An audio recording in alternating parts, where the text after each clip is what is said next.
And because of this now, we are able to practice even more of the sunnah of the Prophet alayhi salatu wasalam.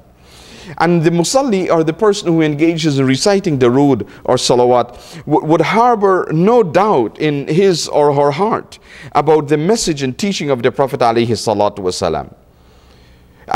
Because sometimes we may hear something of the teachings of the Prophet, of his sunnah, of the hadith of the Prophet alayhi salatu wasalam, and sometimes we may not be able to understand or to fully accept those words of the Prophet alayhi salatu wasalam. And the way to remove that doubt, the way to remove that obstacle or that hurdle towards understanding and accepting the total teaching of the Prophet alayhi salatu wasalam, is to develop this love for him in our heart.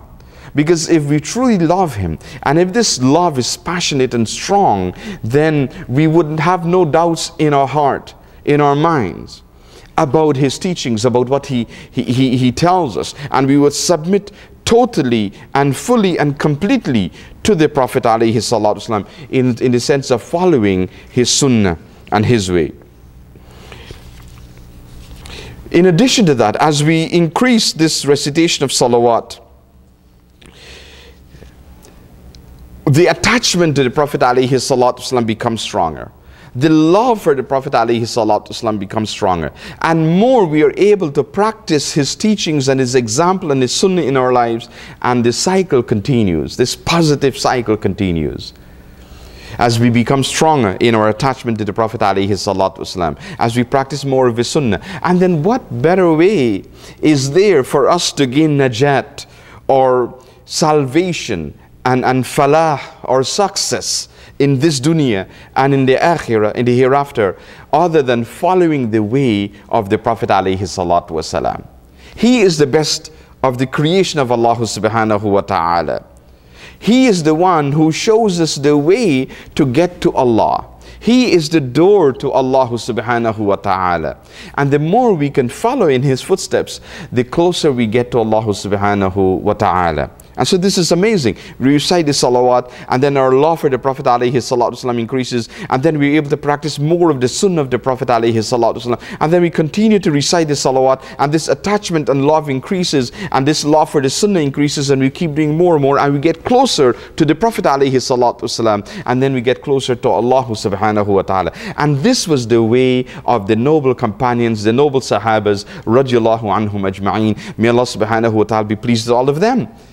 This was their way, their attachment to the Prophet alayhi salatu wasalam. And because of this attachment to the Prophet sallallahu alayhi wasallam, they became strong in their attachment to Allah subhanahu wa ta'ala. And Allah subhanahu wa ta'ala then described them, Kuntum khayra ummatin ukhrijat linnas. You are the best of generation. You are the best of generation, raised up for the guidance of humanity, to show them that example, to show humanity the example, the true example, the correct way of worshipping Allah subhanahu wa ta'ala, of submitting to Allah subhanahu wa ta'ala, and that is through the Prophet sallallahu alayhi wasallam.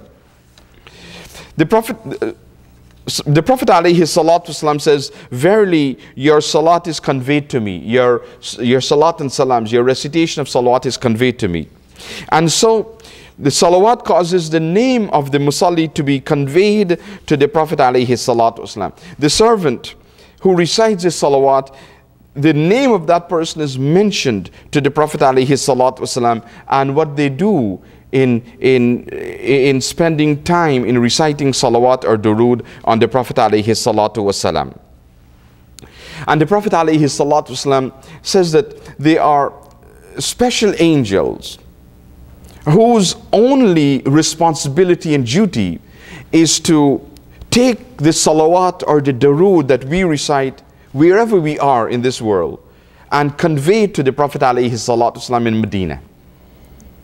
And he says they do this every day of the week except on Fridays, because he says on Fridays your salawat are conveyed to me directly.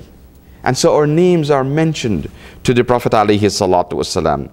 And the more we recite this salawat on the Prophet, the more our names are mentioned to him. And which believer would not love that his or her name is mentioned to the Holy Prophet Muhammad sallallahu alaihi wasallam. And so the more we recite salawat on the Prophet, the more we get this opportunity that our names are mentioned specifically and personally and individually to the Prophet alayhi salatu wasalam. It is the cause for our footsteps to be firm and steady on the Sirat in the hereafter, and to be able to cross over it. This Sirat is a bridge over hellfire.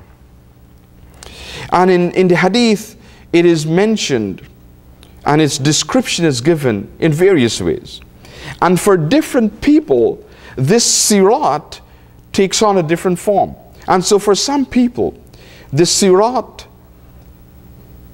they would be able to cross over it, and this Sirat is a bridge over hellfire, and those who fall off this bridge would fall into hellfire, and may Allah subhanahu wa ta'ala protect all of us from that. For some people, they would go over this Sirat so quickly that they wouldn't even notice it. It was as if it wasn't there for them. The prophets and messengers, the shuhada and salihin, and the great believers of Allah subhanahu wa ta'ala, the awliya and so on. They would be able to go over it so quickly that they wouldn't even notice it there. Part of this blessing of Allah subhanahu wa ta'ala for them, and the blessing of salawat. For some, it would be wide, this bridge over hellfire. Wide for them. They'd be able to go over in safety. But for others, this bridge would become narrow and narrow. And for some, still it would be like the blade of a sword. So narrow it would be for some. For some, they would walk over quickly. For others, they'll be able to cross it much slower. And yet for others, they would literally be crawling over that bridge. And for many, they would fall off that bridge into the fire of hell. And then for some, it would be as if they're about to fall from that bridge, and they would be hanging on to the bridge. And then the salawat or durood that we recite in this dunya would come to them and pick them up, and take them over that bridge. Abu Musa al-Madani reports this hadith from the Prophet alayhi salatu wasalam. And Abdurrahman ibn Samura radiallahu anhu saw the Prophet alayhi salatu wasalam in a dream, and the Prophet told him, I saw a man from my ummah on the Sirat, hanging onto it, almost falling off. And then his salawat on me comes to him and causes him to stand up firm on the Sirat, and he is thus saved from falling into the fire of hell. Allah subhanahu wa ta'ala tells us in the Quran, remember the blessing of Allah.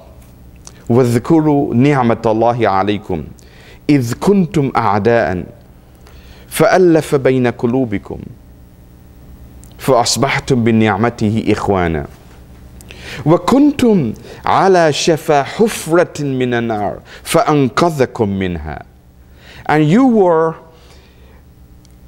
just a small distance, an arm's length away from falling into hellfire. And Allah subhanahu wa ta'ala saved you from that.